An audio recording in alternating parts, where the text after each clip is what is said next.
ৰাজ্যত চলি আছে পঞ্চায়ত নিৰ্বাচনৰ ভোট গণনা আৰু তাৰ মাজতে ধেমাজিত এক বিসংগতিৰ খবৰ আহিছে। এই মুহূৰ্তত ধেমাজি যি ভেবেলী পঞ্চায়তৰ ৯ নম্বৰ ৱাৰ্ডৰ যি ভোট গণনা, এই ভোট গণনাত বিসংগতিৰ অভিযোগ উত্থাপন কৰিছে যিগৰাকী প্ৰাৰ্থী আছিল। প্ৰাৰ্থীগৰাকী আমি তেওঁৰ সৈতে আছোঁ, কথাখিনি পোনপটীয়াকৈ পাতিবলৈ চেষ্টা কৰিম। মোৰ অতিথিয়ে দেখাব, এয়া হৈছে ভেবেলী পঞ্চায়তৰ ৯ নম্বৰ ৱাৰ্ডৰ প্ৰাৰ্থী তপন ভূঞা। আৰু তপন ভূঞাই অভিযোগ উত্থাপন কৰিছে যে তেওঁক এবাৰ বিজয়ী ঘোষণা কৰাৰ পিছত ৰিজেক্ট ভোটৰ জৰিয়তে তেওঁক আকৌ পুনৰ কাউণ্টিং কৰাই এক ষড়যন্ত্ৰ ৰচিছে বুলি তেওঁ অভিযোগ উত্থাপন কৰিছে। আমি পোনপটীয়াকৈ কথাখিনি পাতিবলৈ চেষ্টা কৰিম। আপুনি কোন পঞ্চায়তৰ আছিলে? মই ভেবেলী পঞ্চায়তৰ ৯ নম্বৰ ৱাৰ্ডৰ। হয়, ঘটনাটো কি হৈছিলে? ঘটনাটো মানে ছাৰ এতিয়া এনেকুৱা হ'ল, বস্তুটো প্ৰথমতেতো কাউণ্টিং ঠিকে চলি আছিলে। চলাৰ পাছত যেতিয়া মানে ৰিজাল্ট মানে ধৰি লওক ঘোষণা কৰিছিলে, মোক মানে জ্যোতি হাজৰিকা মোৰ প্ৰাৰ্থী, বিপৰীত প্ৰাৰ্থী, আৰু মই তপন ভূঞা, আমাৰ 3জন আছিলে।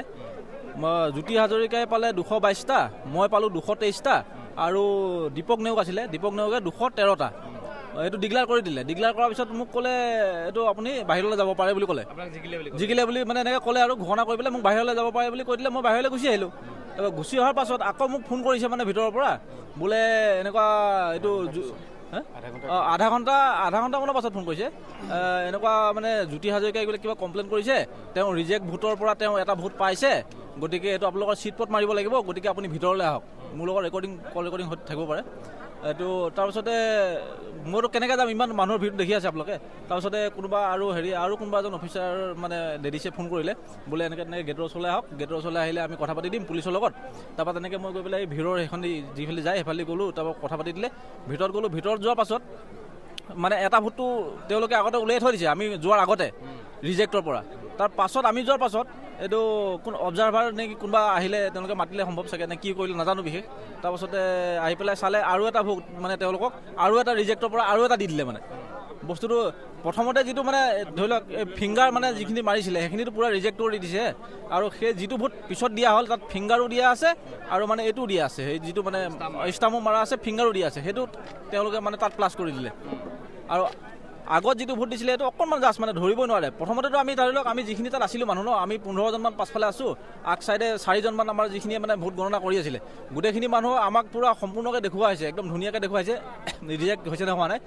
তাৰ পাছত তেওঁলোকে BDO ছাৰক দিছে, BDO ছাৰে চাই পেলাই চিল ষ্টাম্প মৰাৰ পাছতহে তাৰমানে আকৌ তাৰ পৰাই আকৌ তেওঁলোকে ভোটটো পাই গৈছে। মানে কেনেকৈ পালে কি ষড়যন্ত্ৰ হ'ল বুলি ভাবিছে? এইটো মানে তেওঁলোকে ধৰি লওক, মইতো আৰু মই মানে ৰাজনীতিত নতুন, মই বিশেষ চিনা জানা এনেকুৱা নাই বিশেষ। মানে তেওঁলোকেতো ধৰি লওক বিজেপি ছাপোৰ্টত খেলিছে ন, বিজেপিৰ ফালৰ পৰা তেওঁলোকে হয়তো কিবা ছাপোৰ্ট পাব পাৰে, মই এনেকুৱা মানে হেৰি কৰিছোঁ। মানে ধৰি লওক অবজাৰ্ভাৰে কি ক'লে? আপুনি অবজাৰ্ভাৰে মই কমপ্লেইন মানে কমপ্লেইন মই তাতে মই কৈ আছিলোঁ মানে, ছাৰ এইটো কেনেকৈ হ'ব পাৰে, কি কথা কি বতৰা, এনেকৈ কওঁতে মানে তেওঁলোকে মোক ধৰি পেলাই বাহিৰ কৰি দিছে।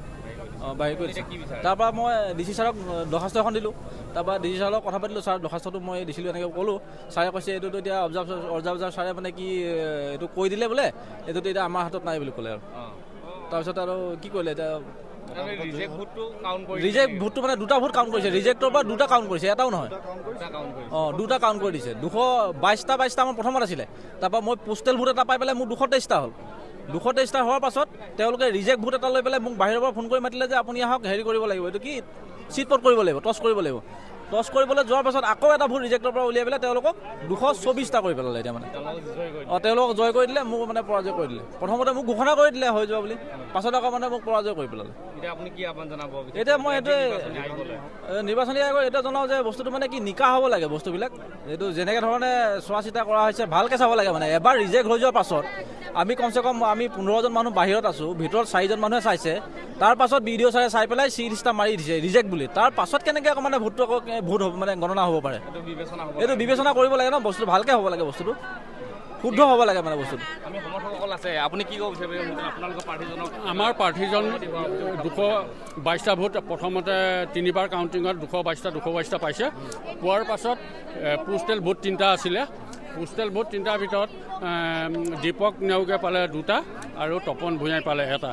তপন ভূঞাই যেতিয়া এটা ভোট পোষ্টেলৰ পালে তেওঁ বিজয় দিলে হোৱাৰ পাছত তাৰ ইলেকশ্যনৰ অফিচৰ মানুহে ক'লে যে এতিয়া আপুনি বাহিৰলৈ যাওক বুলি কোৱাত তেওঁ গুচি আহিলে। অহাৰ পাছত আধা ঘণ্টাৰ পাছত বৰদলনি ব্লকৰ BDO ছাৰে ফোন কৰিলে যে আপুনি আহকচোন এইটো চিটপট কৰিব লাগিব।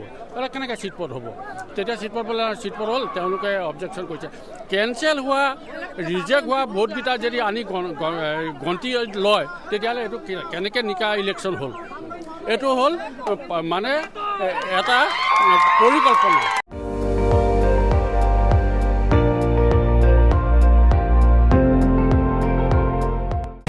আপুনি চাই আছে ND24, সৰ্বশ্ৰেষ্ঠ নহয় সৰ্বোত্তমৰ দৌৰা।